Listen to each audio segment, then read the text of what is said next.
Huwag naman po kayo ganyan magsalita. Alam nyo, matatalino po kayo pero sana naman ilugar nyo kung ano yung magandang biro sa hindi. Matatanda na po kayo. Siguro naman alam nyo kung gaano kasensitive ang mga kabataan. Saka po, alam nyo ba kung ano yung 10-second rule?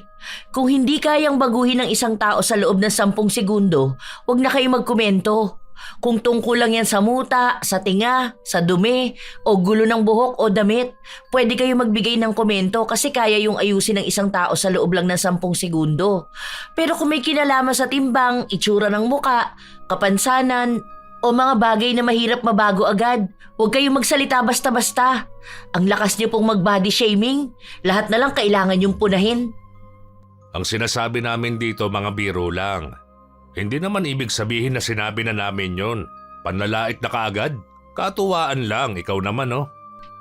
Ang katuwaan po hindi nagiging dahilan para bumaba ang kumpiyansa ng isang tao. Kung yun ang kinatutuwa nyo, malamang po kayo na talagang may problema. Minsan, ginagawa na lang ding katuwaan ng iba ang panlalait ng kapwa. Pero sadyang ang bawat biro ay nakakasakit sa iba. Yun din ang magbibigay ng leksyon sa mag-asawang walang ibang ginawa kundi ang manlait. Ano kaya ang kahahantungan nila kung parehas silang mapaparusahan? Magagawa kaya nilang tumanggap ng pagkakamali o habang buhay na lang nilang pagbabayaran ang parusang naipataw sa kanila? Melanie, tawag ka doon. Pumunta ka raw sa kusina. Po? Ako raw po? Hindi naman po ako marunong magluto Saka wala naman po atang lulutuin. Ang sabi kasi, ilalabas na raw ang lechon hindi ba ikaw yon? Kagatin mo na lang tong mansanas. Mukha ka nang mas mataba pa sa baboy. Ano ka ba naman, love? Natatawa naman ako. Grabe ka naman sa mas mataba pa sa baboy. Alam naman natin na napabayaan sa kusina tong pamangkin mo Yun na nga. Hindi ko akalain na may itataba pa pala yan. Ano Melanie, bakit hindi ka kaya mag-diet Baka kahit timbangan susuko na sa'yo. Hindi naman po ako ganun kataba. Saka alam nyo naman po na tabain ang lahi namin, di ba? Mahirap po magpapayat kahit na sinubukan ko na. May nobyo ka na ba? Wala pa po. Ay halata nga. Baka matakot sa'yo ang lalaki, dambahin mo bigla. Ay, siya, doon na nga kami at tawang-tawa na naman ako kapag nakikita kita. Napairap lang si Melanie habang paalis ang kanyang tiyahin. Ang mag-asawa naman, nakipag-usap sa mga kamag-anak nila. May pagsasama-sama sila na parte na rin ng tradisyon nila kada taon. Yun din ang araw na makikita nila ang mga kamag-anak na bihira lang din nilang makasama.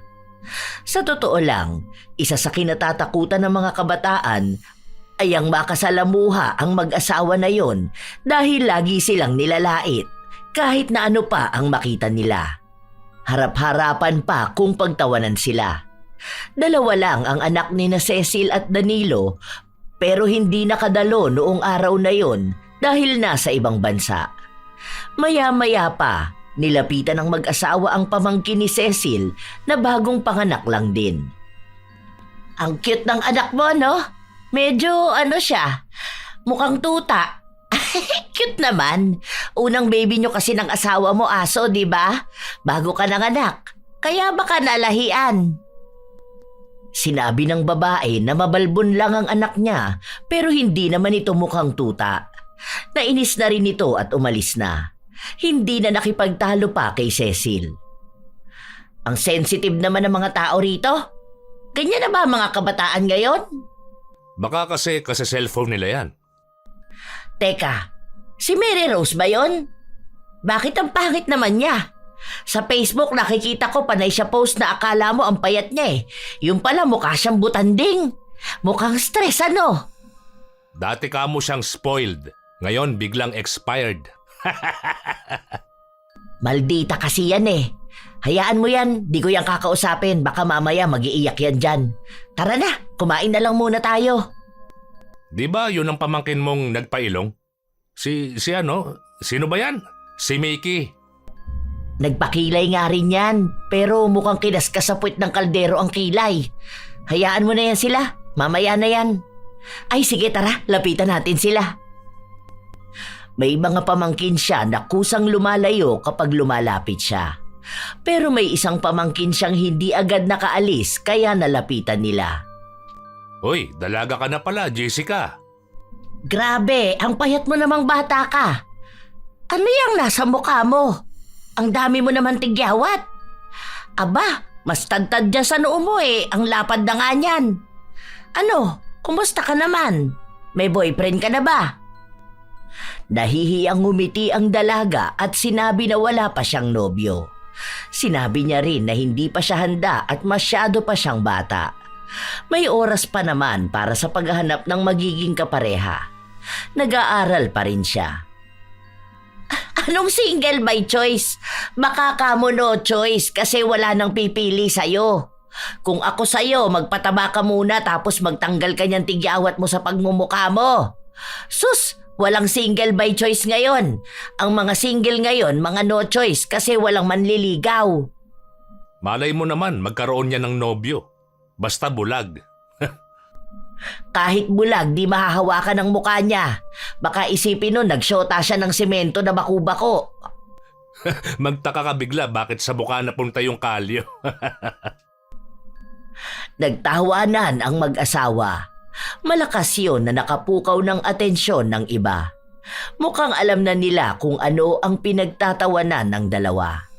Masaya lang naman sila kapag may ibang tao ang bumababa ang kumpiyansa. Nang matapos ang kasiyahan na yon, nagsiuwian na ang lahat. Wala na ring ibang kumausap sa dalawa kahit sa social media. Ang madalas lang nilang nakakausap ay si Melanie na lumapit na ulit sa poder ng ina. Nakapit bahay lang din nila. Nandiyan na pala uli yung pamangkin mo? Yung butanding? Oo, dyan na ulit titira. Ewan ko, yun ang sabi sa akin. Kaya nga lumilindol kahapon kasi nakita ko siya nagtatakbo. Kapag pala magkasama sila ni Victor, tapos na. Dalawandang buhala ba naman yun Oo, kapag kasama nila si Berna, ayun, mas kawawa ang payat na bata. Kung anong itinaba ng ate niya, siya namang ipinayat niya. Inuubusan ata ng pagkain kaya ganun. Payat nga siya pero pabigat naman sa buhay. Oo nga no, hanggang ngayon wala pa rin yung trabaho. Ilang taon na siyang graduate, di ba? Work from home nga raw siya. Yun ang narinig ko. Anong work from home di ba nurse ang tinapos niya? Paano niya gagamutin ng pasyente? Sa Facebook ba? Video call sila? Aba, malay ko sa kanya. Bahala siya. Sinabi ko nga sa kanya na patulong siya kay Bunsoy para mapunta rin siya sa ibang bansa. Kaso wala naman natang plano sa buhay. Hayaan na natin sila. Buhay naman nila yun. Nagpatuloy ang mga araw at tila ba ang nagiging libangan na lang ng mag-asawa ay ang panlalait sa mga nakikita nilang tao. Kakilala man nila o hindi. Kahit pa bata o matanda, walang ligtas sa kanila. Minsan, kahit na wala naman silang salita na sinasabi, nagtatawanan na lang silang dalawa. Kapag may kakaiba silang nakita, tinginan pa lang ay nagkakasundo na sila. Gano'n naman na sila noon pa man. Mas lumala lang noong tumanda na sila. Isang araw, umuwi sila galing ng pagsisimba. Pagkarating sa bahay, nag-umpisa na namang manlait ang mag-asawa. Kita mo yung anak ni Luz? Di ba? Yun yung sinasabi niyang model sa mga patalastas. Baka kamo model yun ng before and after. Siya yung before, tapos magandang babae na sa after. Kapag naglalakad siya, mas nauuna pa ang uso niya. Kahit ata nakapikit ako, hindi ko panonoorin yung patalastas dun Ano yun, model ng suka? Hindi pa nakakatikim, nangangasim na. Baka model ng tawas. Mukhang amoy putok Ang dami kong gustong sabihin kanina Dami ko kasing nakikita kaso nasa simbahan tayo. Sandali lang Iinom muna ako ng tubig. Ang sakit na ng pangako kakatawa. Natatawa ako doon sa babae kanina. Di ko kilala yon. Hapit na hapit ba naman yung damit niya?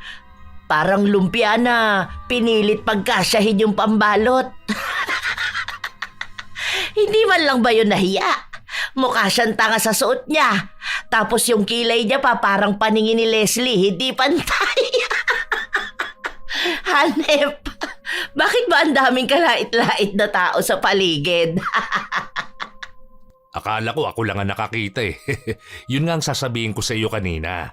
Muntikan ko pang maibuga yung iniinom ko. Ay, ewan ko ba? Isa pa, tawan-tawa ako dun sa si Hazel. Yung katabi niya na nakakulay brown. Yung doon sa unahan natin nakaupo. Yung unano. Naalala ko na naman. Akala ko bata yun. Nagtataka pa ako kung sino yun eh. Akala ko pa nga pamangkin ni Hazel. Kaso naalala ko lumipat na ng bahay yun. Tapos pagharap. Tawang-tawa ako. Teka lang, natatawa na naman ako.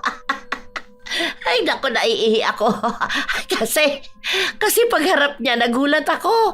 Akala ko sinapian ng masamang elemento. Ang laki ng mukha niya tapos unano pala. Nasa lubong pa natin yung paglabas ng simbahan. Tawang-tawa na naman ako. Naka black and white pa. Para siyang penguin.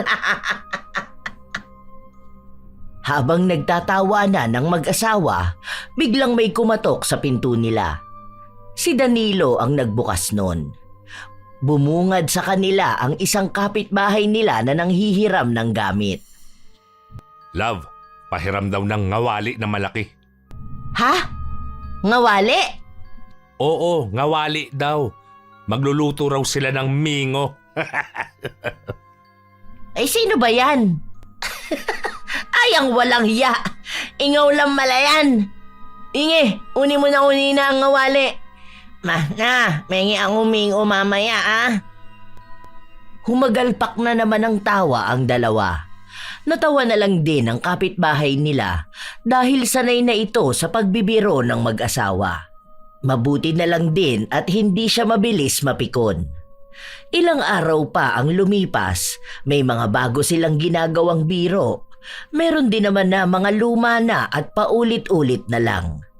Isang hapon, nagsasampay si Melanie sa labas ng bahay nila, nakita siya ni Cecil. Masarap magluto, mama mo, no? Opo, lagi naman po, di ba? Halata kasi sa'yo eh, lalo kang tumaba ngayon. Panty mo ba yung nakasampay na yan? Aba, parang pwede ko na yung gawing duster Nakita niyo naman tita na short po yan. Akala ko panty mo na yan eh. Pero sure ako yung panty mo pwede ko na gawing duster. Sige po, kung diyan kayo masaya. Ang sensitive mo naman. Bakit nakabusangot ka na? Normal na mukha mo yata yan. Kapag mataba talaga yung pisngi, akala mo laging galit na galit eh, no? Tita, alam ko naman po na mataba ako. Hindi niyo na po kailangan paulit-ulit na sabihin sa akin. Opo, dambuhala po ako. Baboy pang lechon. Ano pa po ba? Pangit po ako. Sige po. Nakita ko nga po pala kayo nung linggo. Di ba po nagsimba kayo? Narinig niyo naman po ba ang sinabi ni Father? Di ba po ang leksyon ng araw na yon ay tungkol sa pagiging mapanglait na tao? Aba tita, masama po yung ginagawa niyong ganyan. Alam niyo po, dapat nagbabago na kayo.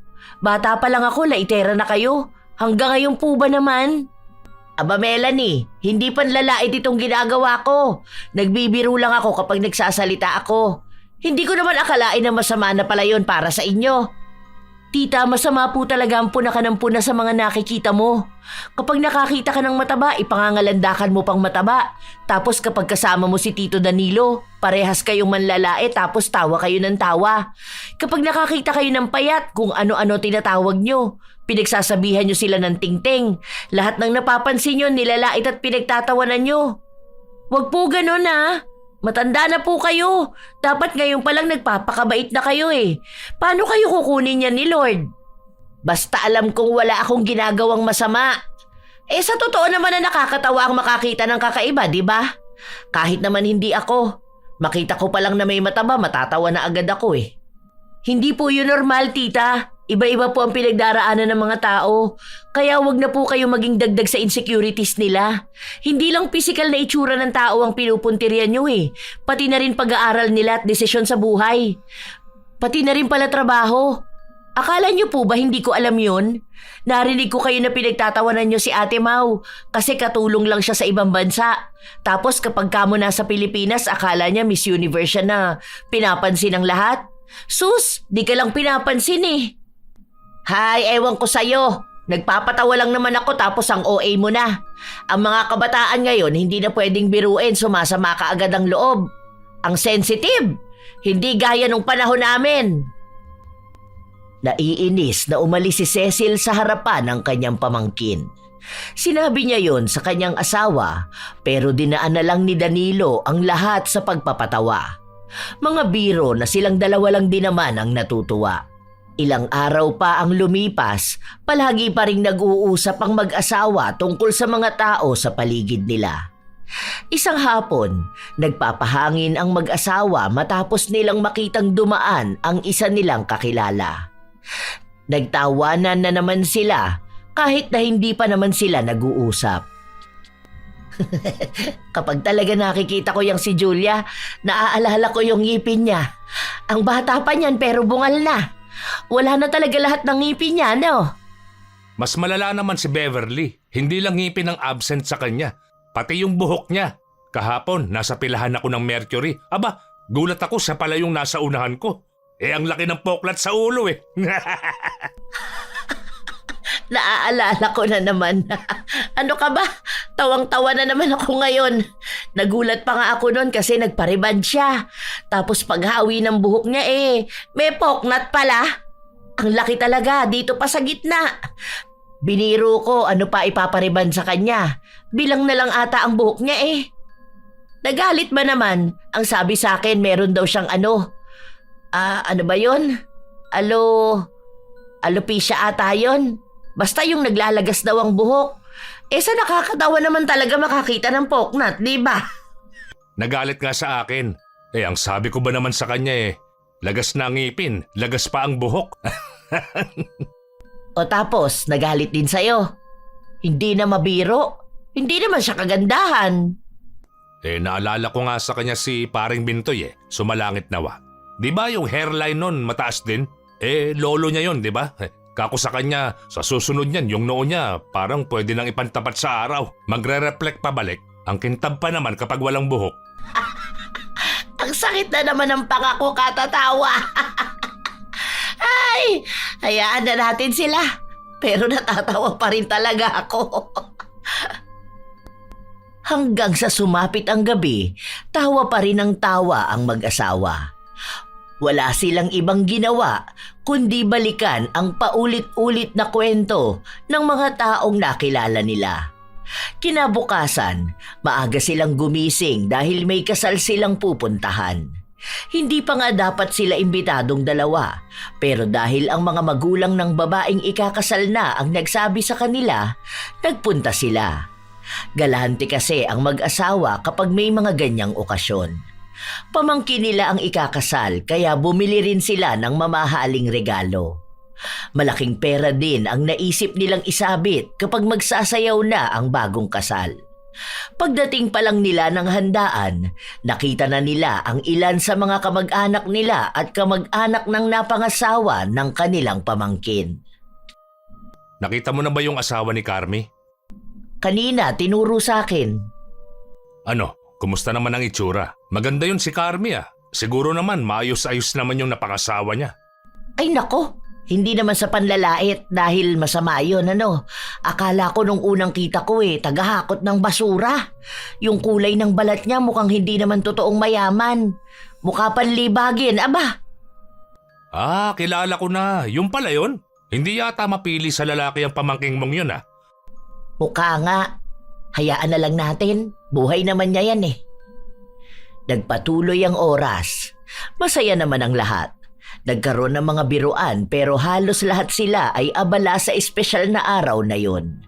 Hanggang sa may napansin na naman ang mag-asawa. Sa likuran lang din nila nakaupo si Melanie na naririnig ang usapan nila at ang biruan. Oh, bakit gano'n naman maglakad yun? Para siyang tikbalang na nakunan. Naunahan mo ako. Yan nga rin yung sasabihin ko eh. Nakita ko na yan kanina nung pumunta ako sa baryo. Ang sabi, kapatid yata ng groom. Nakita ko rin kasi siya kanina nagpapapicture. Kapatid ng groom? Aba, mukhang iba-iba ata ang katangian nila. Kaya naman pala umaaraw at umuulan kanina. May tikbalang pala na ikinasal. Sana naman wag maging ganyan na magiging anak nila, no? Baka lumagana pa mga tikbalang dito sa atin. Sakupin na nila ang sangkatauhan. Tita, mawalang galang na po ah. Naririnig ko kasi ang pinag-uusapan nyo. Maawa naman po kayo sa tao. Halata naman na may sakit yan kaya ganyan maglakad. Kita rin na hindi pantay ang paan niya, di ba? Nako, hindi ko naman siya nilalait. Dinidescribe ko lang naman siya ah. Hindi po pala panlalait yung sabihan yung tikbalang na nakunan. Katuwaan lang naman. Hindi ko naman sinabi sa kanya, di ba? Ikaw na lang ang nakikinig, ikaw pa ang nasasaktan. Makitawa ka na lang kung natatawa ka. Hayaan mo na, love. Kumain na lang muna tayo. Baka kung saan na naman mapunta tong usapan yung na ganito eh. Hindi ka mananalo sa pamangkin mo. 3 tao ang bilang ng katawan yan eh. Ay, grabe naman kayo, Tito. Imbis na kayong umawat kay Tita, nagtandem pa talaga kayo sa panlalait, ano? Kung ako sa inyo, tigilan nyo na tong kalalait nyo ng ganito. Maawa na lang kayo sa ibang tao. Kasi kahit yung kapansanan nila talagang pinupuntirian nyo pa. Hindi naman dapat ganun.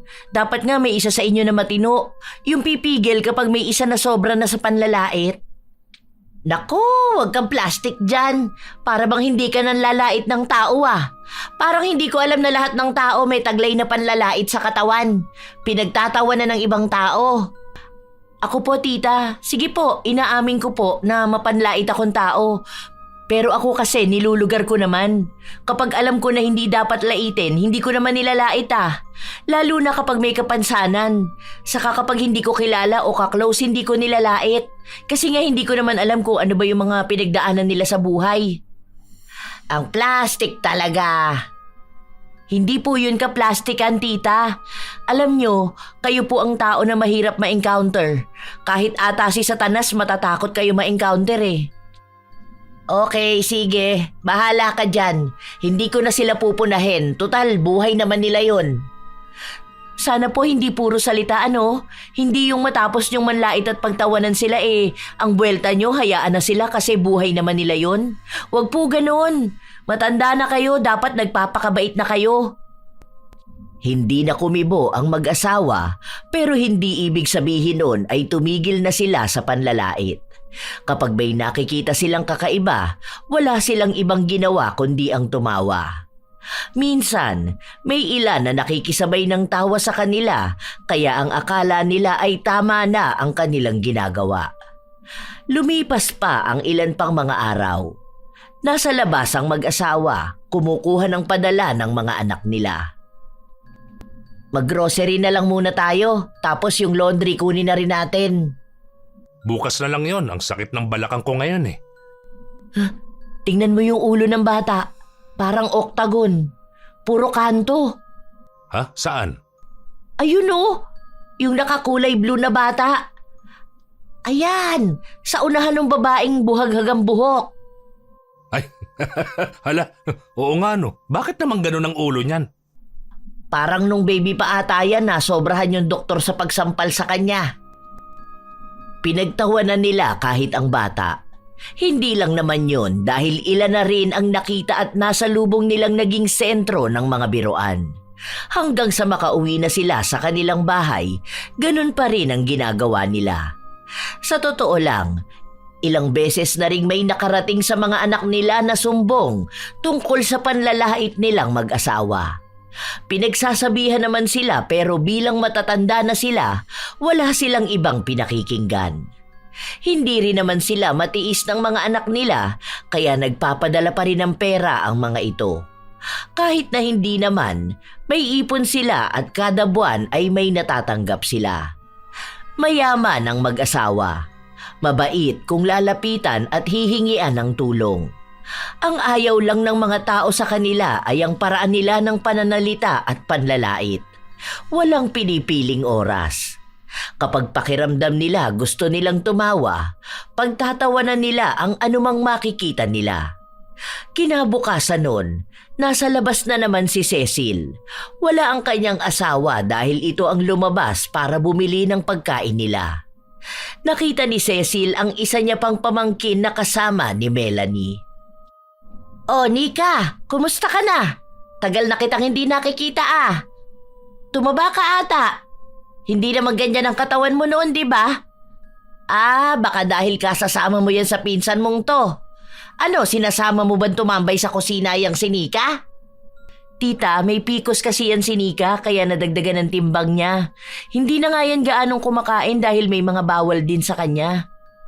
"Ah, akala ko naman kasi tambay kayong dalawa sa kusina. Tagatikim ng pagkain kaya nanabana. Ano naman ang nangyari sa trabaho mo?" Sinabi ng dalaga na wala na siyang trabaho dahil nagkaroon ng problema sa kumpanya nila at umalis siya. Sa ngayon ay nagbabakasyon siya kaya nagpunta siya sa bahay ni na Melanie. "Ah, oo, tanda ko na. Nagkwento nga pala yung tatay mo sa akin. Parang ang sinasabi niyo pa ata na minalas kayo?" "Nako, hindi uso ang malas na yan. Baka naman kasi ikaw talaga ang may problema ano. Tapos pansin ko pa ni hindi mo man lang inaalagaan yung sarili mo. Basta ang payo ko sa'yo, huwag kang magpapakataba maigi ha. Kapag mataba pa naman, mababaho. Tingnan mo yung pinsan mo. Kahit multo, hindi yan susundan dahil ang asim." "Biro lang ah. Baka magkapikunan na naman tayo. Enjoy ka sa bakasyon mo." Umirap lang si Melanie. Kasabay nun ay umalis na rin silang dalawa. Habang nagpapatuloy ang mga araw, palaging nagtatagpo ang landas ni na Cecil at pamangkin niyang si Melanie. Para bang silang dalawa ang laging nagkakabangga. Kung ano ang pagbibiro ng ginang, siya namang kontra ng pamangkin. Isang araw, magkasama silang mag-asawa sa bahay. Linggo, katatapos lang nilang magsimba nung mga oras na yon. Nakasabay naman nila sa pag-uwi si Melanie. Siguro, pang 2 tao na lang ang ibayad natin. Abay, kawawa naman ang driver, ang baba na nga ng tricycle niya. Tapos baka bigla pang maplatan. "Hindi na lang po ako sasabay, Tito. Sa iba na lang ako sasakay." Nako, huwag ka nang magtampo. Wala ka nang masasakyan. Kita mo naman ang dami naghihintay oh. Panigurado ako niyan, wala rin naman magsasakay agad sa'yo rito. Ang kaunti lang ng pumaparada at dumaraan sa sasakyan oh. Dito ka na sa loob. Hayaan mo, okay lang yan. Kaysa naman maglakad ka tapos matagtag pa. Baka pumayat ka niyan. Tiniis na lang ng dalaga ang mga birong hindi nakakatuwa. Kahit nasa biyahe sila, panay pa rin ang biro ng kanyang tiyahin na katabi niya sa loob ng sinasakyan nila. Panay siya tawa sa mga bagay na hindi naman sana nakakatawa para kay Melanie. Sa mga lumipas na araw, walang pagbabago sa mag-asawa. Kung ano ang nakasanayan na nilang biro, yun ang ginagawa nila. Hanggang sa isang araw, may isang pamangkin nila ang nakituloy sa kanila. Mag-aaral ito at hindi nila kayang kumuha pa ng uupahang bahay. Dahil 2 lang naman ang mag-asawa sa bahay nila, sila na mismo ang nagpresenta na doon na lang patuloyin. May mga kumokontra pa nga kay Junjun, lalo pat alam nila kung ano ang ugali ng dalawa. Paano pa raw kaya kung kasama niya sa bahay ang mga mapanglait na matatanda? Pero wala naman siyang ibang pagpipilian dahil walang kamag-anak na handang magpatuloy sa kanya. "Dito ka na lang magkwarto. Malinis na yan. Kwarto yan ng Kuya Uning mo. Pero sa December pa naman yun uuwi." Boy, naengkanto ka ba? Kasi ang mukha mo parang mas magaspang pa sa ugali namin eh. Nauso lang ang tigyawat. Nakiuso ka pa talaga, no? Baka yan ang trending sa mga kabataan ngayon. Noon sa atin, paramihan ang naaabot sa buhay eh. Pero ngayon, paramihan na ng naputok na tagihawat. Hindi ko rin po alam, Tito, pero pagaling naman na po siya ngayon. Buti naman. Tapos kumain ka ng marami ha. Mukha ka ng butiki dyan. Ang haba ng leg mo, tapos ang liit pa ng ulo mo. Yung buhok mo parang hindi mo pa sinusuklay. Ayusin mo naman ang sarili mo. Baka laitin ka ng mga tao dyan sa labas, oh. Okay lang po. Bago pa naman nila ako laitin sa labas, nalait naman na ako rito eh. Salamat po pala, pinatuloy niyo ako rito. 1 taon lang naman po to. Mag-aambag na lang po ako ng gastusin dito sa bahay. Ano naman ang ipang-aambag mo? Baka pambili ng shampoo di mo rin kaya. Hayaan mo na. Itabi mo na lang yung pera mo para may magamit ka kapag nag-apply ka. Diyan lang pala yung bahay ni Taba Chingching. Kung sakali na gusto mong magpunta sa kanya, hingi ka na rin ng kaunting taba sa kanya. Kinulang yung sayo, sumobra naman yung kanya. Sige po, salamat po ulit. Sa mga sumunod na araw na lumipas, natitiis naman ng binata ang mga biro sa kanya ng mag-asawa. Hindi naman siya madaling mapikon. Minsan pa nga ay sumasabay siya. Pero ang pansin niyang pikon na pikon sa dalawa ay ang pinsan niya. Minsan pa nga magkasama silang dalawa na pag-usapan nila ang mag-asawa. Nag-comment pa kamo yan sa picture ko. Sabi niya bakit nga raw mukha lang ang pinapakita ko. Baka hindi raw kasi kasya sa screen ng cellphone yung katawan ko. Masyado raw malaki. Diba? Sino ba naman ang hindi maiinis? Ang dami kaya nakakita nun. Yung iba mga kaibigan ko pa. Tawang-tawa sila. Naku, hayaan mo na lang yan sila. Alam mo naman mga bata pa lang tayo, gano'n na sila manlait, di ba? Parang hindi sila mabubuhay kapag hindi pinagtatawanan ng ibang tao. Kumusta ka naman doon? Malamang yan ang daming panlalait na sinasabi nila sa'yo doon, ano? O kaya naririnig mo sila na nanlalait ng ibang tao? Dami kong naririnig sa kanila. Minsan natatawa na lang din ako eh. Hindi ko alam kung sino yung sinasabihan nilang kulot na kapag nasa dilim daw ngipin yung nagbibigay ng liwanag sa buhay. Ah, si Oscar yun. Yung lagi nilang niloloko kasi nga maitim yun tapos nagbebenta pa ng uling. Sinasabi nila na pinapaligo nga raw yung uling kaya ganun. Naku, marami pa yan. Minsan nga kahit sa social media. Tapos kapag pinagsabihan mo naman, ang gagawin niyan maiinis sa'yo. Na kesyo ang mga kabataan ngayon sobrang sensitive. Hindi nga gaya nung panahon nila na wala lang yung mga ganong klase ng biro. Nakakaloka. Kung ako yan, naku hindi ko kaya makasama sila sa iisang bahay, no? Base naman sa pagkakakilala ko sa kanila, wala naman, okay naman. Nakaka-offend lang talaga yung mga joke nila. Pero mababait naman sila. Hoy, hindi mabait kapag mapanlait, no? Ewan ko kasi hindi rin naman ako mabilis ma-offend eh. Sanay ako sa mga ganong biro. Yung mga kaibigan ko kasi malala rin manlait. Baka sanayan lang talaga. Pero pinagsasabihan naman nilang mga anak nila eh. Ano lang talaga siguro iba yung generation nila sa generation natin kaya ganun. Naging malalim ang usapan ng dalawa. Lahat ay tungkol sa mga sensitibong pagbibiro ng mag-asawa pero sa huli magkaiba pa rin sila ng opinyon. Isa ay sang-ayon na hayaan na lang ang dalawa, ang isa naman ay hindi. Pero kahit na ganon, wala namang naging samaan ng loob. Isang araw, nagkaroon ng kasiyahan kung saan kasama na naman ang mag-asawa. Hoy Jun, doon ka muna sa mga kabutiki mo. Ano yan? Parang kulto ng mga butike. Tapos sama nila si Melanie. Nakinuha naman ang lahat ng taba. Mas mataba nga siya ngayon eh. Kita ko siya kanina pero hindi ko pinansin. Parang yung mukha niya ganun na parang sasabog na. Tapos nakabusangot pa. Mukha siyang Angry Birds ba yun? Yung nilalaro ng mga anak natin noon. Oo, Angry Birds nga. Paano? Nasobrahan din sa pula ang mukha niya. Panay ba naman Rejuve eh? Nagpatuloy ang buong maghapon na walang ibang ginawa ang mag-asawa kundi pagtawanan ang anumang nakikita nilang kakaiba. May mga kasing edad din nila ang nakikisabay sa kanila habang ang mga kabataan ay naiinis sa kanilang ginagawa. May mga nilalapitan silang mga pamangkin nila. Yung iba nakikisama habang yung iba todo ang iwas sa kanila. Oh Ginny, bakit naman ganyan ka tumayo? Ang tangkad mo na sana kaso kuba ka naman. Ayusin mo naman yung likod mo, sayang ka. Yun na nga ang sabi ko sa kanya. Mukha siyang kampanerang kuba niyan. Ayaw naman niyang makinig. Nakaka-offend daw ang biro ko kanina. Totoo lang din naman ang sinabi ko sa kanya. Habang nagsasalita ang mag-asawa, Bigla namang dumating si Melanie. Naiiyak na kasi ang dalaga na kausap ng mag-asawa. Huwag naman po kayo ganyan magsalita. Alam nyo, matatalino po kayo pero sana naman ilugar nyo kung ano yung magandang biro sa hindi. Matatanda na po kayo. Siguro naman alam nyo kung gaano kasensitive ang mga kabataan. Saka po, alam nyo ba kung ano yung 10-second rule? Kung hindi kayang baguhin ng isang tao sa loob ng 10 segundo, huwag na kayo magkomento.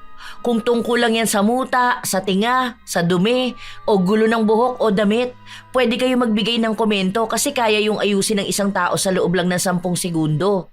Pero kung may kinalaman sa timbang, itsura ng muka, kapansanan, o mga bagay na mahirap mabago agad, huwag kayong magsalita basta-basta. Ang lakas niyo pong mag-body shaming, lahat na lang kailangan yung punahin. Ang sinasabi namin dito, mga biro lang.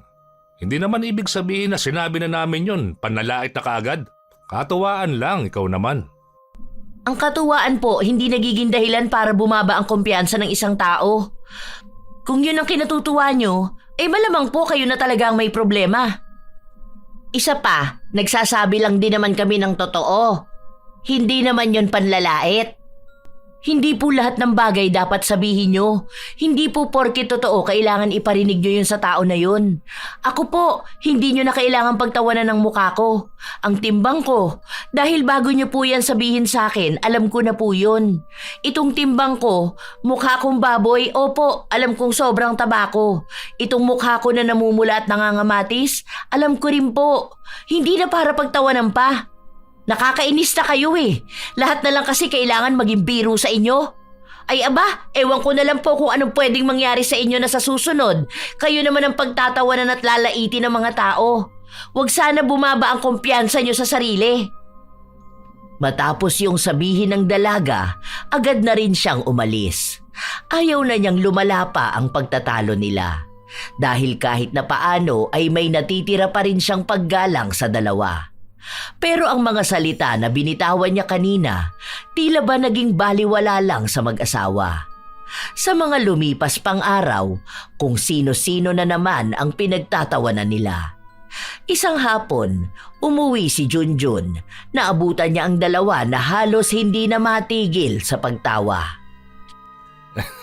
Ang sabi ko nga sa kanya, yung bibig niya may hangin siguro na pumapasok. Paano? May bintana yung ngipin niya. Ang laki ng mga pagitan.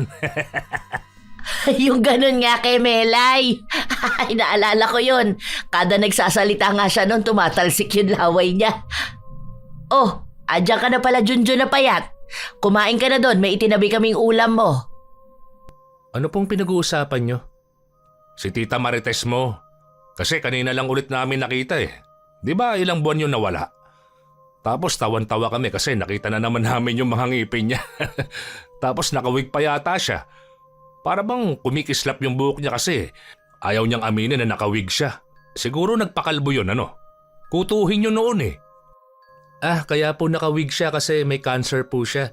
Kaya ang tagal niya rin pong nawala. Ay, totoo ba? Hindi niya na ikwento. Nilihim po kasi nila yun. Bali ako lang at ibang mga pinsan kong nakakaalam. Bali ang sinabi lang nila nasa bakasyon pero nagpapagamot po. Sa pagkakaalam ko po ngayon, parang hindi na po maagapan talaga yung cancer niya Kaya bumalik na lang ako dito para makasama ang ilan sa mga kamag-anak. Kaya ayun po, kalbo na po talaga siya. Hindi lang tinatanggal ang wig kasi takot na pagtawanan. Ah, ganun pala. Kawawa rin siya. Hayaan na pala natin, wag na nating biruin. Sige, iba na lang. Si Carmela. Yun na lang. Yung babaeng mukhang sisiw sa dami ng kulay ng buhok. Iniwan na lang ni Junjun ang mag-asawa. Sa totoo lang, ilan sa mga pinagtatawanan at biro nila ay masyadong mababaw. Kahit na hindi naman nakakatawa ay nakakatawa na sa kanila. Hanggang sa dumating ang isang araw na nagising na lang si Cecil na namamaga na ang isa niyang paa. Lumaki talaga ito. Paano yan? Mukhang bola pa naman sa pamamagayang paa mo. Hindi ka na makakalakad ng maayos dyan. Iika-ika ka na yan. Parang buntis na unanutong pa ako. Wag mo nga muna akong patawanin. Ang sakit kaya. Ay, namamaga. Nakaapa ka yata ng engkanto niyan eh. Inuman mo na lang ng gamot. Yung isang paa mo namamaga. Yung kabila naman parang luya ang mga daliri. Ano ba kasing pinaggagawa mo niyan? Ang kapal mo naman. Ikaw nga, mukha mo yung namanas eh. Yang noo mo parang pwede ng pagsalaminan dahil sa kintab. At least ako nakakalakad pa ng diretso. Eh ikaw, di ka na dyan makatayo. Eh at least ako, maganda pa rin naman. Na itatago ang paa. Eh ang muka, para kang binugbog ni Pacquiao. Mukha kang avatar. Tingnan mo, yung mata mo parang luluwa na rin. Ano ba nangyari sa'yo? Parang pinasabugan ng bomba yan. Sabog! Ang sakit nito. Baka nakagat ng ipis ano. Punta na lang tayo ng doktor. Pareha silang bigla na lang nagkasakit. Mas lalong lumalaki ang pamamaga ng paa ni Cecil habang si Danilo naman ay mukha ang namamaga. Ang mga mata niya ay lumalaki. Nananakit din yon ng biglaan kaya ang akala nila ay mahuhulog na. May iniinom silang gamot pero hindi pa rin nawawala ang pamamaga sa kanila. Umabot pa sa punto na malapit na silang magpa-opera pero hindi pumayag ang kanilang mga anak. Sinabi na hintayin silang makauwi bago sila magdesisyon dahil baka kung ano lang ang mangyari sa kanila. Isang gabi, nagising si Cecil. Kinakalabit niya ang asawa niya. Wag ngayon love, tsaka na lang. Eh masakit ang mga mata ko eh. Baka hindi ko matutukan yung gusto mo. Hindi yun. Ang sakit ng paa ko. Aray. Parang kinakalikot ng engkanto. Ang sakit. Namamanhid na parang may kuryente. Oh, anong gagawin ko dyan? Putukin na lang kaya natin no? Baka nananayan na naipon. Huwag ka nga tumingin sa akin. Natatawa ako sa mata mo eh. parang isang ugat na lang ang nakakabit dyan para hindi mahulog. Aray, natatawa ako. Ano ka ba?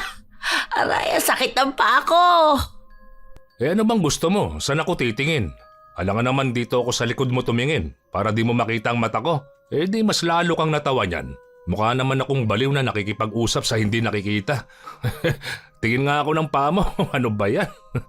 Parang sobra naman ang pamamagaan yan.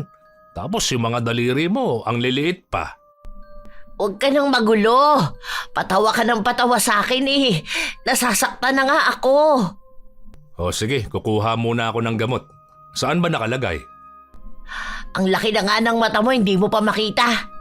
Andyan lang yun. Bilisan mo naman na, ang sakit na kaya nito. Eh hindi ko naman kaya yan ng mabilisan. Matanda na ako eh. Aray, ang sakit na rin ng mga mata ko. Teka nga lang, hindi na kasi nakakakita ng sexy eh. Sexy pala ha.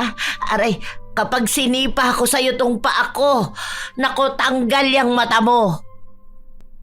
Hindi mawari kung nais bang tumawa ng dalawa o iiyak sila sa sakit na nararamdaman nila. Dinadaan na lang nila sa tawanan ng lahat dahil kahit naman uminom sila ng gamot, hindi sila gumagaling. Isang linggo ang lumipas, laging nasa bahay ang dalawa. Pero kahit na ganon, hindi pa rin maalis sa kanila ang panlalait sa mga nakikita nila sa social media. Hey, tingnan mo tong picture ni Carlita. Para siyang kinulang ng bakuna nung bata pa siya. Tabingi yung uso eh. Ayan ka na naman. Tawa ka na naman ng tawa niyan. Mamaya, sasakit na naman yung paa mo. Huwag ka nga titingin sa akin. Natatawa talaga ako sa mata mo. Doon ka, tumalikod ka sa akin. Mukha kang zombie na... Mukha kang zombie na vegetarian. Aray. Sumakit na naman ang paa ni Cecil sa katatawa niya. Kasabay naman nun ay sumakit din ang mata ng kanyang asawa sa katitingin ng mga nakakatawang litrato. Kahit na mas ramdam nila ang sakit, pinangunahan na lang nila ng tawa. Ilang oras lang din naman ay bumalik na sa maayos ang pakiramdam nila. Ibig lang sabihin nun, balik na naman sila sa paghahanap ng lalaitin. Meron na palang boyfriend si Melanie. Tingnan mo ito. Boyfriend niya yan? Si Shrek yan, di ba? Ano yan, Shrek at Fiona? Bagay sila niyan. Bigati ng pamilya na mabubuo nila. Literal na happy big family. Ang bibigat eh. Paano yan? Kawawa naman yung kama niyan. Baka magiba. Akala ko mataba na siya eh. Mas mataba pa pala yung pipiliin niya. Sagana yan sa handaan. Imbis na tag-isang paper plate, magiging tag-isang bilao. Timbangan mismo ang matatakot sa kanila. Ano ba yan? Tawang-tawa na naman ako. Teka nga, bibili muna ako ng pagkain natin. O, dito ka na muna ha. Ala ka naman sumama ka pa sa akin. Baka bukas pa tayo makauwi niyan eh. Hindi ka na makakalakad dyan. Hindi pa nanganganak yung paa mo. Baka naglilihin na yan ah. Animal ka! Binati mo na naman. Sasakit na naman to mamaya. Ay, ingat ka sa labas ha. Huwag kang yuyuko, baka mahulog yung mata mo. Wala si Junjun nung mga oras na yon, kaya sila lang mag-asawa ang magkasama. At wala silang pagkain sa bahay. Bilang si Danilo lang ang may kakayahang lumabas, siya na ang bumili ng kanilang makakain. Habang nasa labas siya, nakasabay niya pang bumili ng pagkain si Melanie kasama ang kaibigan nito. Kaya pala nagbebenta sila rito ng alamang. Meron pala tayong manggang bisita. Buti, hindi ka nahihirapan yan, be, ano? Siguro kapag nag-aaway kayo ng kapatid mo, isa lang ang binibigyan na kutsilyo sa inyo. Eh kasi yung baba mo palang patalim na eh. Alam niyo po, Tito, may problema rin naman po sa itsura niyo eh. Mukha po kayong adik na sumabog yung mata kasi laging dilat. Paano ba naman kasi hindi yan halos luluwa? Wala naman kayong ibang ginawa kundi ang tumingin sa itsura ng ibang tao. Siguraduhin niyo po muna na perfect kayo bago kayo manlait, ha?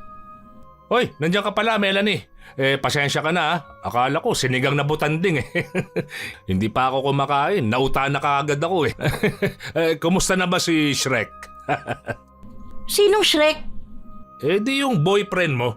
Ikaw si Fiona, di ba? Hindi yun si Shrek. Yan ang hirap sa inyo eh. Dapat mas malala pa dyan ang dinaranas nyo para naman hindi na kayo makapanlait ng ibang tao. Tara na nga, mamaya na lang tayo bumili ng ulam. May taong nakakainis dito. Kung makapanlait, akala mo kung sino. Ganun talaga, yung may kapansanan pa ang malakas mamuna ng ibang tao. Sa ilang buwan na lumipas, walang nagbabago sa kalagayan ng mag-asawa. Gusto na rin umuwi ng mga anak nila pero sadyang abala sila sa trabaho ng mga panahon na yon at hindi nila maiwan. Isang hapon, magkasama sa sala ang mag-asawa. Nagtatawanan sila at nag-aasaran nung umuwi si Junjun. Ito na po yung pinabibili niyong ulam. Kanino mo yan binili? Doon ba sa apo ni Aling Bebang? Yung sa panguna babae? Opo, doon po sa sinasabi niyong bilihan. Maghahanda na po ako ng pagkain para makakain na rin po kayo at makainom ng gamot. Ay, oo nga po pala. Nagtatanong si Tita Beng kung makakapunta raw po ba kayo sa binyag ng apo niya. Sino bang apo niya? Yung mahabang uso. Sige. Kamo, pupunta kami. Hindi pa pala kami nakakabili ng regalo. Pwede ba bago ka umuwi bukas, bili ka ng damit? Daan ka na lang muna sa mall. Ano ba yun? Babae ba yun o lalaki? Parang sa mga picture mukhang lalaki. Babae siguro. Mikay ang pangalan eh. Kapag lalaki yon, di Mikoy. Sige, sana magaling na ako nun para makalakad na ako.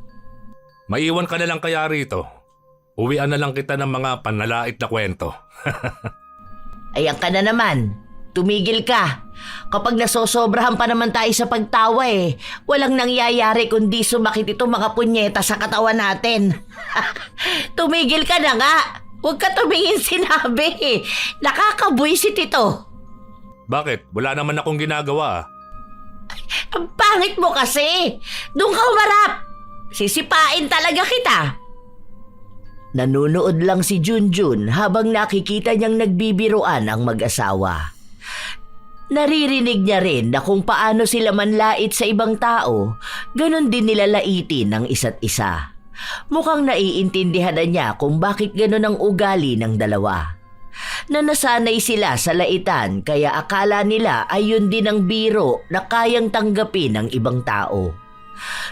Nung sumapit na ang araw ng pupuntahan nilang binyag, lumala ang pamamaga ng paa ni Cecil. Umaga pa lang ay namimilipit na siya sa sakit, pero sumama pa rin siya sa dalawa. Lola, dito ka na muna ha. Kukuha ako ng pagkain mo. Hoy, ang kapal ng kalyo ng mata mo ah. Anong lola? Mas matanda ka sa akin. Tingnan mo, uugod-ugod ka na nga. Naka-wheelchair lang ako dahil hindi ko maiapak tong paa ko. Kapag ako talaga nainis sa'yo kahit masakit tong paa ko, tanggal yung mata mo kapag sinipa kita. Ay, tita, yun pala ang anak ni na Tito Hiro. Alin dyan? Ang daming bata eh. Hindi ko yun masyadong kilala. Ang laburi ng mata ko. Lumililaw lang to kapag may lalaitin ako. Yun po, yung naka-green. Teka lang, tawagin ko po. Mahiyain din po kasi yun. Naiwan mag-isa si Cecil. Pero kahit na hindi siya makalakad ng maayos, gumagala naman ang mata niya sa paligid. Natatawa na siya kahit na hindi niya pa nasasabi sa asawa kung ano ba ang kanyang nakikita. Mag-isa lang siya pero halos lahat na ng tao na nadaanan ng mga mata niya ay may panlalait na agad. Ang pangit naman nun. Akalain mo yun may makalumang tao pa pala sa panahon ngayon. Parang nahukay sa bundok eh. Parang kahit anong buo ng araw mo kapag nakita mo yon sira na agad ang buhay mo. Grabing kapangita naman yun. Isa pa tong bakla na to. Parang tikbalang na nakadress. Parang sirang gamit na ayaw pang itapon. Ano ba naman ang mukha ng mga ito? Binyag ba to ng engkanto at mga pangit na nila lang ang imbitado? Mali ata tong napuntahan ko ah. Ayun pala yung amoy putok kanina. Kung nakakalakad lang ako, bibili ko ng tawas at deodorant, bibigay ko talaga sa kanya para gamitin niya ng sabay. Malayo pa lang nanununtok na ang amoy. Maya-maya pa, bumalik si Junjun kasama ang pinsan niyang si Toto. Mag-isa pa rin nung mga oras na yon si Cecil, kaya umaasa si Junjun na wala siyang ibang maririnig na panlalait. Ay, si Toto na ba yan? Bakit naman ganyan ang itsura niyan? Parang napalitan ata sa ospital yan ah. Ang pangit ah. Mukhang baklang ulik ba? Sure ka ba na si Toto yan? Hindi naman kahawig ng mami at daddy niya. Ang pogi at ang ganda nung dalawa, tapos ganyan. Baka nga napalitan yan ano? Kasi nagkasunog nun sa ospital eh. Tapos baka iba yung naibigay sa mami niya. Si tita naman di nalang pinalampas ang bata. Dapat di nyo nalang po sinabi yung ganyan. Baka mamaya mawalan po ng tiwala sa sarili to eh. Ay bakit? Nagsasabi lang naman ako ng totoo ah. Yun ang nakikita ng mga mata ko.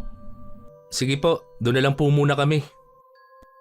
Hindi na naghintay pa ang binatilyo na magsalita ang kanyang tiyahin dahil umalis sila at nagtungo sa mga pinsan nila.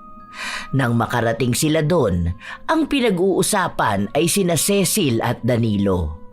Naiinis sila kung bakit inimbitahan pa ang dalawa kahit na alam naman ng lahat kung ano bang ugali ang meron sila.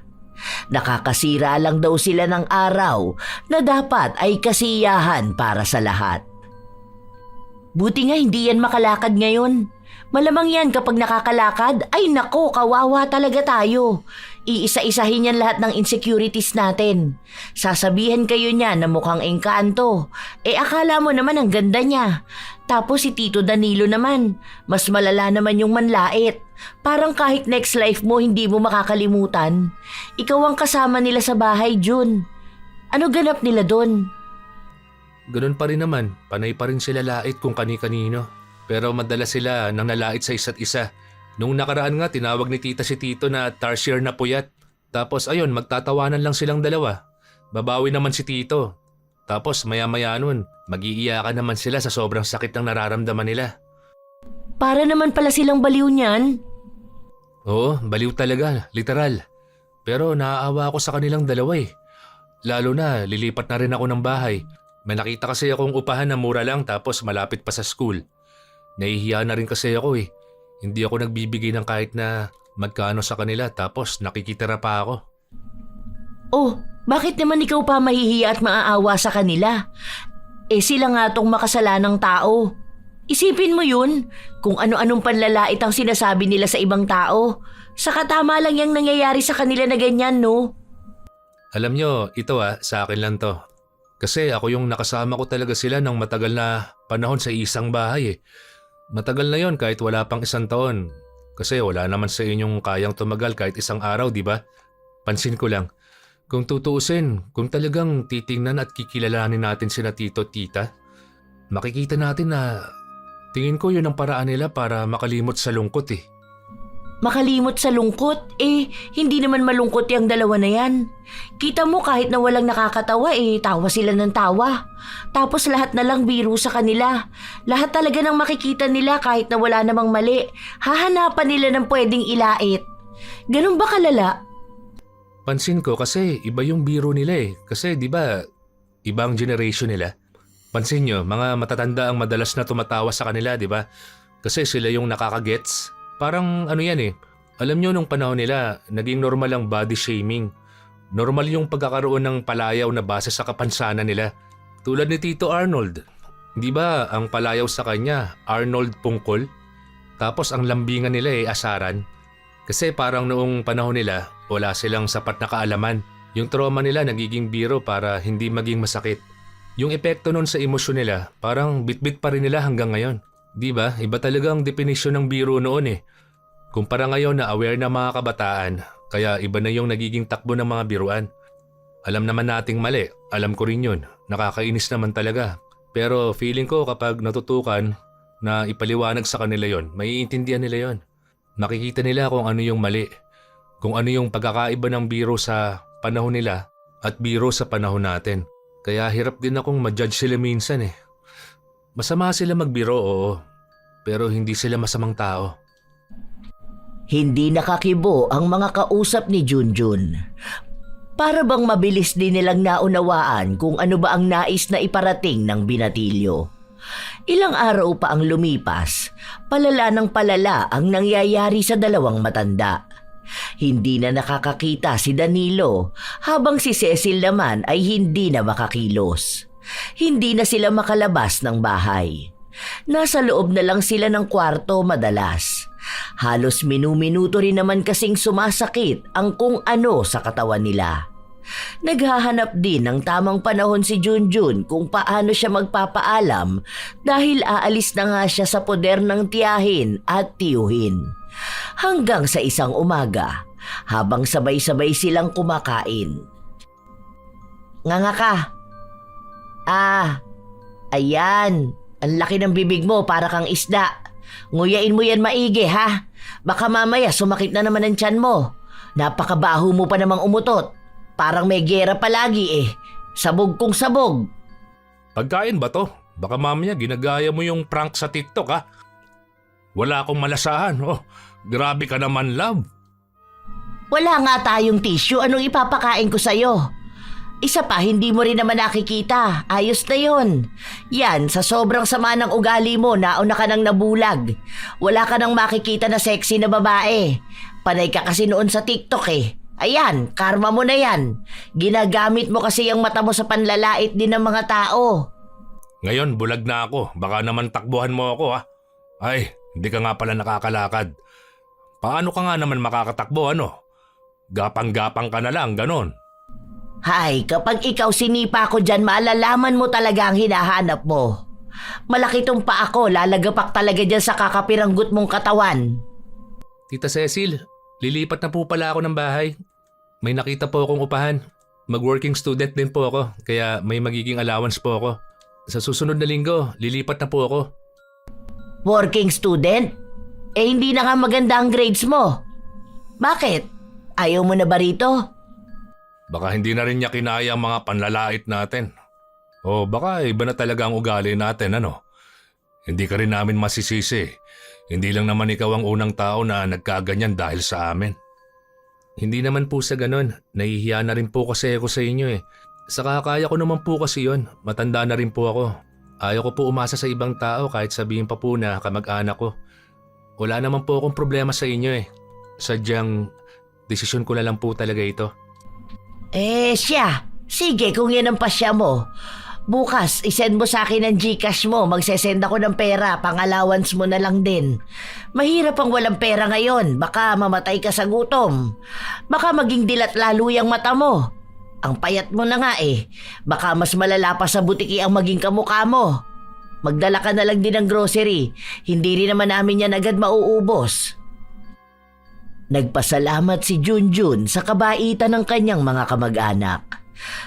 Kahit na sinasabi ng iba na pambawi lang yon sa pagiging mapanlait ng mag-asawa. Ilang araw pa ang lumipas. Naiwan na naman sa bahay ang dalawa dahil umalis na si Junjun. Hirap silang makakilos dahil wala ngang makita si Danilo habang hindi naman makalakad ang kanyang asawa. Kaya nanguha sila ng taong mag-aalaga sa kanila. 3 beses pa nga silang nagpalit dahil hindi tumatagal ng 1 linggo ang nakukuha nilang tao. Hindi kinakaya ang panlalait nila. Hanggang sa isang may edad na babae na ang naging bantay nila. Para bang walang pakialam ang babae na yon kahit na anong panlalait na gawin sa kanya. Maayos din kung magtrabaho ito. Sa tagal na nanatili sa loob ng bahay ang mag-asawa, hindi na sila masyadong nakakapanlait. Madalas kasi natungkol na lang sa kanilang dalawa. Isang hapon, habang nahihirapan sila sa sakit na nararamdaman nila, sinabi ng nag-aalaga sa kanila na baka hindi lang simpleng sakit ang meron sila. Marunong daw itong makakita kung ang isang tao ay ginagamitan ng itim na kapangyarihan. Pinaliwanag nga niya na mukhang may nagpakulam sa kanilang dalawa. Lalo na't kakaiba ang naging sakit nila na hindi rin naman matukoy ng doktor at hindi sila tinablan ng gamot. Hindi naman totoo yung kulam-kulam na ganyan. Kahit naman may katandaan na ako hindi ako naniniwala sa mga ganyan. Ano lang yan, baka gawa-gawa lang ng mga tsismosa. Totoo ata yun. Tanda mo ba si Nanang Lusing? Di ba mangkukulam yun noon? Mukha rin yung nasa kadiliman kasi puro libag. Pero ayun, totoo na mangkukulam yun. Kaya ayun, naniniwala talaga ako na may totoong mangkukulam. Sinabi ng babae na pwede niyang tulungan ang mag-asawa. Doon nga lumabas na may nagpakulam sa kanila. Galit daw ito sa kanila. At malaki rin ang posibilidad na kilala lang din nila ang gumawa nun. Hindi lang makapagbigay ng eksaktong pangalan ng babae, lalo na't hindi naman yon sakop ng kakayahan ng manggagamot. Sinabi niya lang na maaaring nagawa nila ng masama ang tao na yon, kaya umabot na sa punto na ipinakulam sila para lang makabawi sa mga nagawa nila. Ang hirap naman hulaan kung sino ba yan lahat naman ang kakilala namin galit sa amin. Kasi nga, mapanglait kami na totoo rin naman. Paano kaya kami gagaling yan? Baka ulit-ulitin lang nila ang pangungulam sa amin. Dami pa naman nila. Baka naman manawa na ang mangkukulam kung puro na lang pangalan namin ang nasa listahan. Tutulong daw ang babae na matanggal ang kulam nila, pero dapat ay maging sila ay kayang tumanggap ng pagbabago. Noong una, nahihirapan pa ang mag-asawa kung may babaguhin ba sila sa pag-uugali nila. Lalo pat sanay na silang sabihin ang anumang nakikita nila, kahit pa nakakasakit ito ng ibang tao. Pero habang tumatagal, lalo silang nahihirapan. Ipinangako na lang nilang kahit na kailan ay hindi na nila uulitin ang panlalait. Mabait naman ang tumulong sa kanila pero matagal pa bago sila gumaling. Masakit pa rin ang mata ni Danilo, pero kahit na paano ay nakakaaninag na siya. Habang si Cecil naman, namamaga pa rin ang kanyang paa pero hindi na ito sumasakit pa. Balita ko kahapon, tumawag sa iyo si Hermie. Oo, nagtanong siya kung makakapunta ba tayo sa birthday nung apo niya. Ang sabi ko, titingnan pa kako natin kasi hindi pa natin alam kung kaya ba natin. Magpapagaling na muna tayo. At saka magiging masaya yon kapag sila lang ang andoon. Para hindi na tayo kulamin ulit. Sino kaya yung may galit sa atin, ano? Sa dami nila parang hindi ko na alam kung sino magpapakulam sa atin. Hayaan na lang natin kung sino man yon. Baka napasobra nga talaga tayo. Kaya ayun, hindi na lang din niya napigilan ng sarili. Basta ang mahalaga ngayon, maayos na tayo. Makikita ko na ulit ang maganda mong muka. Sa bagay, pwede na ulit kitang tadyakan kapag naiinis ako sa'yo. Maigagalaw ko na rin tong paa ko. Ilang buwan ang ginugol ng dalawa para magpagaling sila. Ilang beses na rin silang tumanggi sa mga handaan na imbitado sila. Inisa-isa rin nila ang mga taong kakilala nila. Humingi sila ng tawad sa anumang nagawa nilang mali. Sa mga panlalait at pagsasalita ng hindi pinag-iisipan. Hindi man nila sigurado kung tatanggapin ba ang paghingi ng tawad na yon. Basta ang alam lang nila ay pinapalaya na lang din nila ang kanilang sarili. Nagsimula silang bumalik sa pagsisimba. Tunay na pagsisimba nang hindi pinagmamasdan ang mga tao sa paligid nila. Nang hindi naghahanap ng kukutsain at pagtatawanan. Nung pauwi na sila, nasa lubong pa nila si Junjun. Buti naman po nakakalakad na kayo kahit paano, tita. Kayo po, tito. Okay na po bang paningin nyo?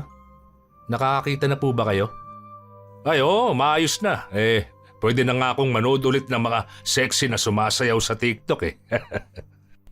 Ako rin, okay na itong pa ako para maisipa sa muka. Buti naman po okay na kayo. Ilang beses na kasi kayong hindi nagpupunta kapag may handaan eh. Hinahanap kaya nila kayo ron. Parang kada handaan hindi masaya kapag wala yung kinaiinisan ng mga tao. Hindi masaya kapag walang kontrabida. Bakit? Hindi ba kumpleto ang handaan kapag wala kaming mapanlait na kamag-anak? Ay sayang, nagbagong buhay na kami. Isa't isa na lang ang nilalait namin. Kaya hindi na yan magiging masaya ulit. Ay sayang naman po, nakakamiss pa naman yung mga patutsyada nyo kapag nakakakita kayo ng mga tao. Yung mga comparison nyo, yung tiyanak ba siya na nakariband o kaya kapre na malnourished. Yung mga ganun nyo, mga kakaibang salita na sa inyo lang din namin naririnig. Nakakatawa pa naman makarinig ng ganun. Sana sa kasal ni Ate Melanie, invite niya kayo. Hindi ko po pala siya natanong tungkol dun. Pero siguro naman, iimbitahan niya kayo. Hindi naman yata yun galit na galit sa inyo eh. Ikakasal na pala yun? Ang galing, buti naman ano? Kanino naman ba siya ikakasal? Doon ba sa dati naming nakita sa pinost niyang boyfriend niya? Di ko kasi alam ang pangalan nun eh. Opo, doon pa rin. Kay Shrek. Hoy, ikaw bata ka ha.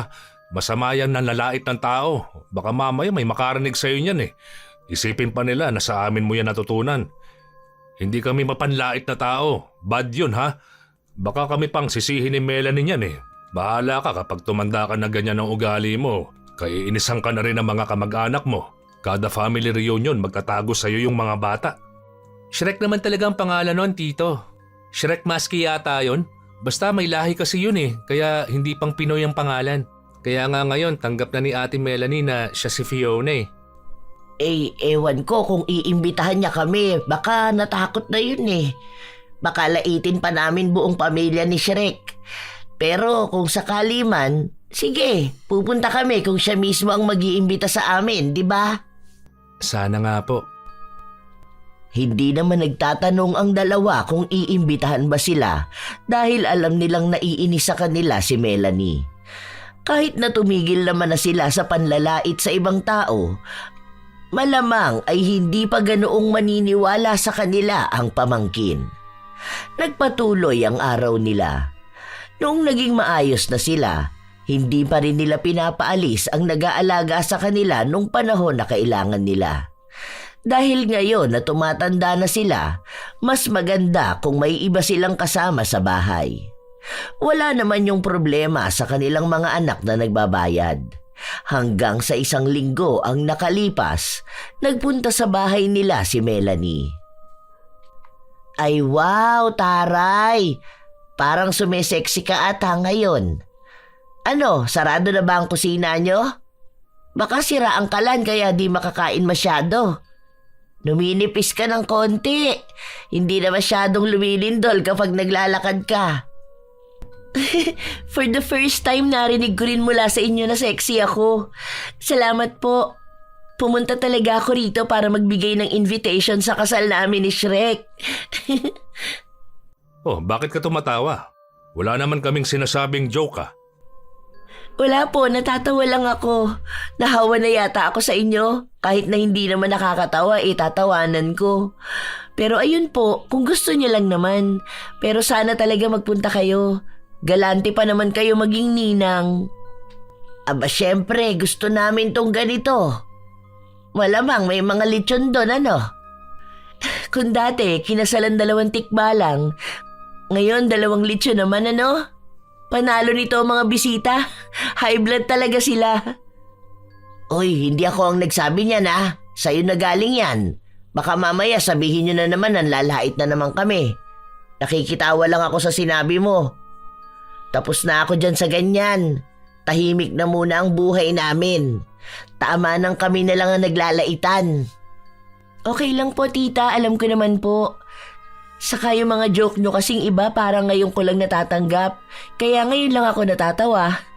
Minsan pala funny rin kayo. Kaya lang mas marami yung nakakainis moment. Buti na lang inimbitahan mo kami. Nasabi na rin to ni Junjun. Pero hindi naman kami pwedeng pumunta ng walang invitation. Baka magulat kayo, bigla na lang kaming umaakyat sa gate.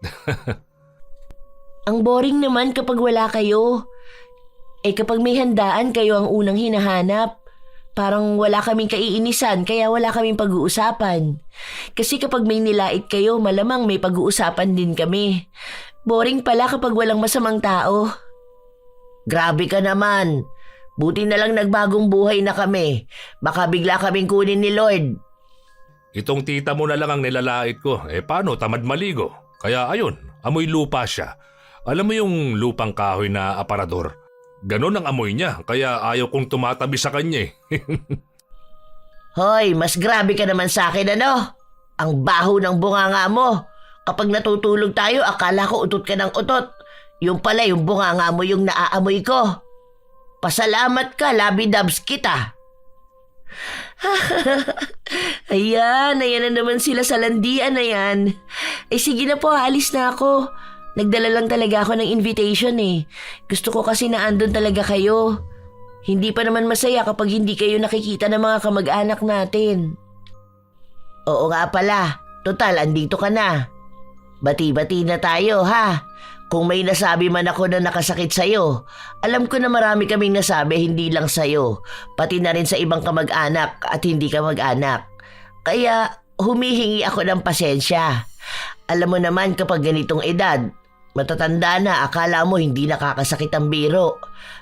Parang kailangan laging intindihin. Kahit na alam naman namin na mali na yung biro tinotodo pa rin namin. Kaya pasensya ka na ha. Pasensya na rin po kayo kung nasasagot ko kayo o kaya naiinis ako sa inyo. Sorry din po kung may nagawa ako mali sa inyo. Sana po naging lesson na lang din itong lahat sa atin. Masaya naman ang manlait minsan, pero may mga lait din na nakakasakit eh. Masaya po kayong kasama. Magaganda naman ang mga biro nyo kahit na hindi panlalait sa iba. Sana po makarecover na rin kayo at makasama pa namin kayo sa maraming family reunion at okasyon. Nagkaroon sila ng maayos na usapan.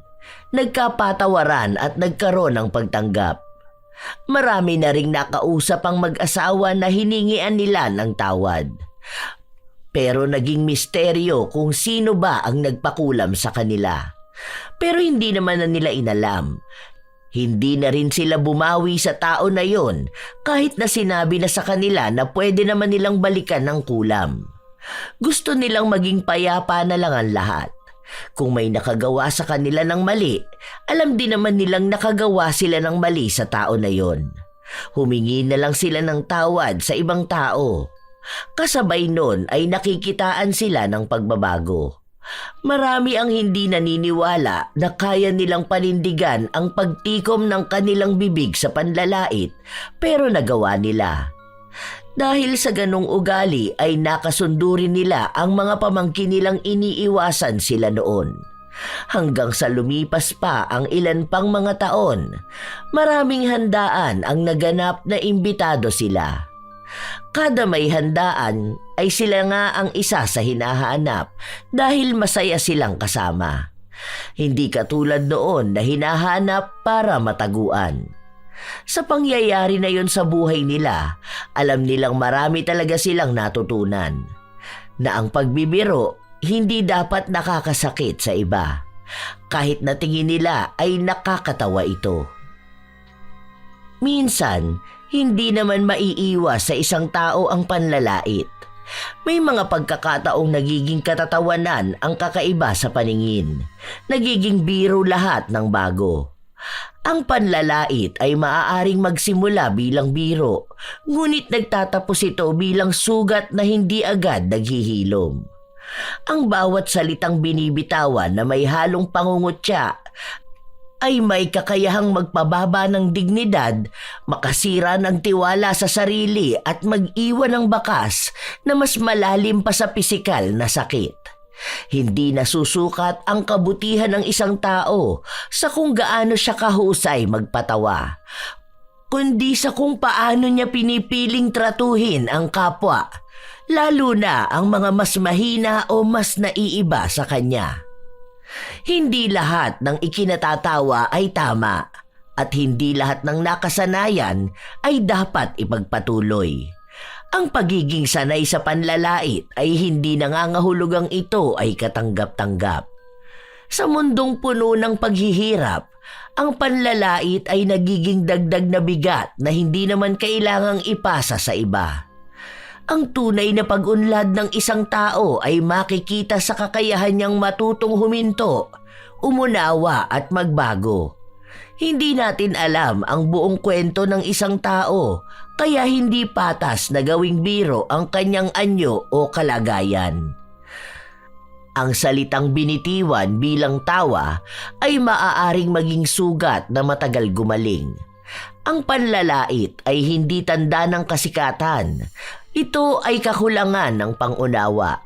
At ang biro lang ay hindi kailanman sapat na dahilan kapag may nasaktan na. Sa huli, ang respeto ang tunay na sukatan ng pagkatao, hindi ang kakayahang mang-insulto. Tandaan na kung may pagpipilian sa pagitan ng pagiging nakakatawa o pagiging makatao, piliin ang pagiging makatao.